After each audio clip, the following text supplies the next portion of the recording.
Мынау докторская колбасасы, міне халал деген знагы бар, Қазақстанда шығарылған.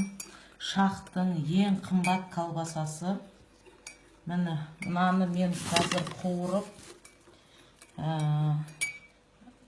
жеуге қойдым. Қалғанын оливий салатқа турайын деп, бір кесіп қалғаным сол еді, міне. Мынаны қараңыздаршы, мынау не деген сұмдық мынау.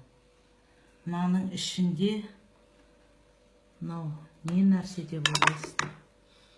Мынаны ужасно, не жеп жатырмыз? Ужас. Ужас. Аны жүнмен боқ қой, мынау масқара. Біз не жеп жатырмыз өзі?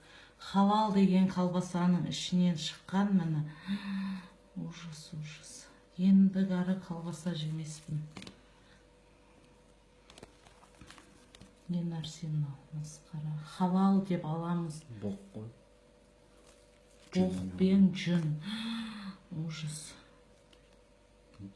Мынау боқ пен жүн мынау. Сонда ана өткенде бір видео көрген едік. Атты сиырларды прямой анау сыртындағы терілерімен бәрін аударып тастап атқандарын.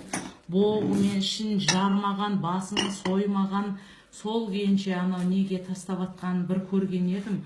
Өтірік шығар деп ойлаған едім. Шынында рас екен ғой. Масқара не деген сұмдық мынау.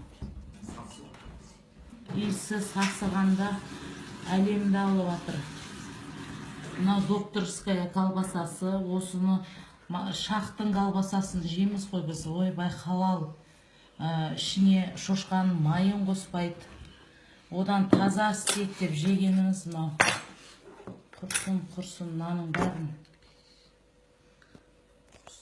Не жеп жатырмыз, масқара. Ендігәрі бұндай колбаса алмаңыздар, жемеңіздер.